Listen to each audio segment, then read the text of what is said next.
హైదరాబాద్ కట్టింది నేనే, హైదరాబాద్ని ప్రపంచ పటంలో పెట్టింది నేనే, బేగంపేట ఎయిర్పోర్టు నిర్మించింది నేనే, ఔటర్ రింగ్ రోడ్డు వేసింది నేనే, తెలంగాణ ప్రజలకు వరి అన్నం తినడం నేర్పించింది నేనే, ఐటీని పరిచయం చేసింది నేనే, సత్యనాదెళ్లకు ఇన్స్పిరేషన్ నేనే, పివి సింధుకి స్ఫూర్తి నేనే, అబ్దుల్ కలాంని రాష్ట్రపతిని చేసింది నేనే, అంబేద్కర్ గారికి భారతరత్న ఇప్పించింది నేనే, జాతీయ రహదారులు వేయాలని వాజ్పేయికి సలహా ఇచ్చింది నేనే, ప్రధాని పదవి వద్దన్నది నేనే, ఎవరు అధికారంలో ఉన్నా ఢిల్లీలో చక్రాలు బొంగరాలు తిప్పేది నేనే, సంక్రాంతికి సొంతూర్లకు పోయే సంప్రదాయాన్ని కనిపెట్టింది నేనే, బర్రెలకు పాలు పితకడం నేర్పింది నేనే, కరోనాకు మందు కనిపెట్టింది నేనే, వ్యవసాయానికి నోబెల్ బహుమతి ప్రకటించింది నేనే, ఉష్ణోగ్రతలు తగ్గించే టెక్నాలజీ తీసుకొచ్చింది నేనే, ప్రకృతి వైపరీత్యాలు ఆపేది నేనే, సెల్ ఫోన్ కంప్యూటర్ ఈమెయిల్ పరిచయం చేసింది నేనే, ఎన్టీఆర్కు పార్టీ పెట్టమని సలహా ఇచ్చింది నేనే, బ్రిటిష్ వాళ్లతో ఆ పార్టీ పోరాడేలా చేసింది నేనే, ప్రపంచానికి పాఠాలు నేర్పింది నేనే, అది నేనే, ఇది నేనే, అంతా నేనే, అన్నీ నేనే, స్వాతంత్రానికి పూర్వం నేనే, తరువాత నేనే, పుట్టక ముందు నేనే, పుట్టిన తరువాత నేనే, నేనే నేనే నేనే నేనే. అందుకే అతని అభిమానులంతా ముద్దుగా ఆయన్ను నేనే నాయుడు అని పిలుచుకుంటారు. ఈ మాత్రం దానికైనా అంటారేమో, ఇంకా ఉంది. 2017 నాటికి పోలవరం పూర్తి చేసింది నేనే, రాయలసీమను సస్యశ్యామలం చేసింది నేనే, హుదూద్ తుఫాన్ని పండుగలా గుర్తించి కేక్ కట్ చేసింది నేనే, హోదా ఇమ్మన్నది నేనే, హోదా కావాలంటే జైలుకు పంపుతా అన్నది నేనే, హోదా కన్నా ప్యాకేజ్ బెస్ట్ అన్నది నేనే, వ్యవసాయం దండగన్నది నేనే, ఉచిత విద్యుత్ ఇస్తే తీగలపై బట్టలు ఆరేసుకోవాలి అన్నది నేనే, రెయిన్ గన్స్తో వరదలు సృష్టించింది నేనే, ఓట్లేయకపోతే నేను వేసిన రోడ్లపై నడవద్దన్నది నేనే. ఇప్పుడు అర్థమైందా ఆయన ఎవరో? ఇంకా అర్థం కాకపోతే ఆయన చరిత్ర గురించి మాట్లాడుకుందాం. ఆ చరిత్ర గురించి చెప్పాలంటే ఇంకాస్త లోతుల్లోకి వెళ్ళాలి. వ్యక్తిత్వ హననమే ఆయుధంగా మార్చుకున్న అలెగ్జాండర్ అతను, తత్వం తెలియని అరిస్టాటిల్ అతను, ప్రత్యర్థులపై భౌతిక దాడులు చేయడమే భౌతిక శాస్త్రమని గుర్తించిన ఆల్బర్ట్ ఐన్స్టీన్ అతను, అబద్ధాలు అలవికాని హామీలతో జనాకర్షణ సిద్ధాంతం కనిపెట్టిన ఐజాక్ న్యూటన్ అతను, ఎల్లో మీడియా ధార్మికతపై పరిశోధనలు చేసి నోబెల్ బహుమతి పొందని మేరీ క్యూరీ అతను, మనం పెట్టని పార్టీలోకి ప్రవేశించి ఎలా కబ్జా చేయాలో జీవ పరిణామ సిద్ధాంతాన్ని కనిపెట్టిన చార్లెస్ డార్విన్ అతను, ప్రత్యర్థుల ఇళ్లలో ఏం జరుగుతుందో తెలుసుకొని దాన్ని పొలిటికల్ వెపన్లా మార్చుకునే టెలిస్కోప్ కనిపెట్టిన గెలీలియో అతను, 22 లక్షల కోట్ల ఉద్యోగాలు ఇచ్చేశారని జాతీయ మీడియాకే లెక్క చెప్పిన శ్రీనివాస రామానుజన్ అతను, 360 లక్షల కోట్ల పక్కన ఎన్ని సున్నాలు ఉంటాయో తెలియకపోయినా అన్ని అప్పులు తెస్తానని లెక్క చెప్పిన అభినవ ఆర్యభట్ట అతను. చెప్పాల్సింది చాలా ఉంది, చూడాల్సింది మిగిలే ఉంది. ఆ మహానుభావుడు ఇప్పటికే మీ మనసులో మెదిలే ఉంటాడు. అయినా ఇప్పటికీ గుర్తు రాలేదు అన్నారంటే ఆయన గొప్పతనాన్ని నేను సరిగా చెప్పలేకపోయాననే అర్థం. అయినా ఇదంతా ఎందుకు సార్? అవసరం అనుకుంటే మీ మనసు దిటవు చేసుకొని రివైండ్ చేసి మరోసారి జాగ్రత్తగా వింటే అతనెవరో మీకే అర్థమైపోతుంది. అతని గురించి ఈరోజు లోకేష్ గారు ఒక ట్వీట్ పెట్టారు సార్. ఆ ట్వీట్ చూద్దాం. రైట్, లోకేష్ గారు పెట్టినటువంటి ట్వీట్, చాలా అద్భుతమైనటువంటి ట్వీట్ పెట్టారు. Proud to officially release CDP, గుర్తుపెట్టుకోండి sir, CDP in honour of our leader NCBN గురూస్ బర్త్డే. ఎస్, సిబిఎన్ బర్త్డే అంట.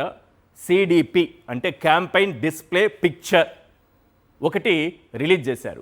ఇక్కడ చూశారు కదా ఎలా ఉందో. దీన్ని చూస్తే మీకు ఏదో గుర్తుకు రావాలి. 2019 నుంచి 24 మధ్య ఇలాంటి పోస్టర్ మీకు చూసినట్లు గుర్తుకు రావాలి. అంటే మనం క్రెడిట్ చోరీలో ఎంత గొప్ప వాళ్ళమంటే ఇక్కడ చాలా కంపెనీల పేర్లు ఉన్నాయి, ఇక్కడ చాలా పథకాల పేర్లు ఉన్నాయి. వీటిని కాపీ కొట్టాము, వీటిని క్రెడిట్ చోరీ చేశాము. ఆఖరికి ఇది ఇక్కడ కనిపిస్తున్నటువంటి ఈ లోగోను కూడా మనం క్రెడిట్ చోరీ కింద కొట్టేశాం. ఇది గతంలో మీకు 19, 14, 24 మధ్యలో ఖచ్చితంగా ఇలాంటి లోగో ఒకటి గుర్తుకొచ్చుంటుంది. ఇందులో ప్రధానంగా మనకు కనిపిస్తున్నది Google at sir. Chandrababu Naidu గారు తీసుకొచ్చారట డేటా సెంటర్. తీసుకొచ్చారా లేదా క్లియర్గా డిబేట్లో మాట్లాడుకుందాం. కొన్ని చదివి వినిపిస్తాను, వినండి. క్రెడిట్ చోరీ అంటే ఎలా ఉండాలి అంటే చూడండి ఒకసారి. గూగుల్, ఇది కాకుండా ఇంకా చాలా ఉన్నాయి. ఇన్ఫోసిస్, డైకిన్, ఇక్కడ కనపడట్లేదు ఇవన్నీ. ఇన్ఫోసిస్ ఉంది, డైకిన్ ఉంది, ఇంకా చాలా ఉన్నాయి సార్. ఆహో, ఇక్కడ అన్ని క్లియర్గా వేస్తున్నారు మా వాళ్ళు. పథకాలు ఉన్నాయి, చాలా పథకాలు ఉన్నాయి. పథకాలు పేర్లు కూడా ఒకసారి తల్లికి వందనమాట. స్త్రీ శక్తి అట. స్త్రీ శక్తి ఎప్పుడైనా ఇచ్చారా? ఏ మహిళకైనా వచ్చిందా డబ్బులు? అసలు ఆ పథకం ఉందా? రెండోది తల్లికి వందనం. ఈ క్రెడిట్ కూడా చంద్రబాబు నాయుడు గారిదే అట. అమ్మ ఒడి అని ఇప్పటికీ ప్రజలు పిలుచుకునేటటువంటి పథకం అది. ఇక యోగాంధ్ర కనిపెట్టారంట. చంద్రబాబు నాయుడు గారు యోగాంధ్రాన్ని కనిపెట్టారు. దానివల్ల ఉపయోగం లేదు. సిలిండర్లు, ఒక సిలిండర్ ఇచ్చారు, 2 ఏళ్ళు అయిపోయింది. ఒక సిలిండర్ ఇచ్చారు, డబ్బులు మాత్రం ఇంకా ఎవరికి ఇవ్వలేదు. ఆటో డ్రైవర్ల సేవలో ఎంత గొప్ప పథకం కనిపెట్టారు చంద్రబాబు నాయుడు గారు. తర్వాత ఇక్కడ కంపెనీలో గ్రీన్కో కూడా ఒకటి కనిపిస్తోంది సార్, ఇన్ఫోసిస్ కనిపిస్తోంది సార్, గూగుల్ కనిపిస్తోంది సార్. ఇవన్నీ కూడా సత్వ రియల్ ఎస్టేట్ సంస్థని చంద్రబాబు నాయుడు గారు కనిపెట్టి తీసుకొచ్చారు. ఎవరైనా రియల్ ఎస్టేట్ సంస్థ పేరు వేసుకున్నామంటే మన రాష్ట్రాన్ని పరువు పోగొట్టుకున్నట్టే. రియల్ ఎస్టేట్ సంస్థలు వస్తూ ఉంటాయి సార్, ఏ రాష్ట్రంలోనే ఉంటాయి. దీన్ని మనం కొత్తగా తీసుకురావడం ఏంటి? ఇదేమన్నా ఐటీ కంపెనీనా? ఐటీ కంపెనీలకు స్పేస్ ఇచ్చేటటువంటి ఒక రియల్ ఎస్టేట్ సంస్థ బిల్డింగులు కట్టి స్పేస్ ఇస్తూ ఉంటుంది. అది ఆ వాళ్ళ సత్వం అంతే. ఇది మనకు బోధపడాల్సినటువంటి తత్వం. ఇంతకుముందు నేను చెప్పాను కదా, సింపుల్గా ఈ లోగోను కూడా కాపీ కొట్టేశారు. ఇందులో ఉండే ఒక్కొక్క పథకం గురించి, ఒక్కొక్క కంపెనీ గురించి డీటెయిల్డ్గా మాట్లాడుకుందాం డిబేట్లో. ఇప్పుడు ఒకసారి 2019-24 మధ్య జగన్మోహన్ రెడ్డి గారు నవరత్నాలు అమలు చేస్తున్న సమయంలో ఒక లోగో రాష్ట్ర ప్రజలందరికీ సుపరిచితం. అందులో ఉన్నటువంటి ప్రతి పథకాన్ని కూడా 100% అమలు చేసినటువంటి ఘనత అయింది. ఒకసారి చూపించండి సార్. దీన్ని కాపీ కొట్టి అక్కడ పెట్టుకుంటారు.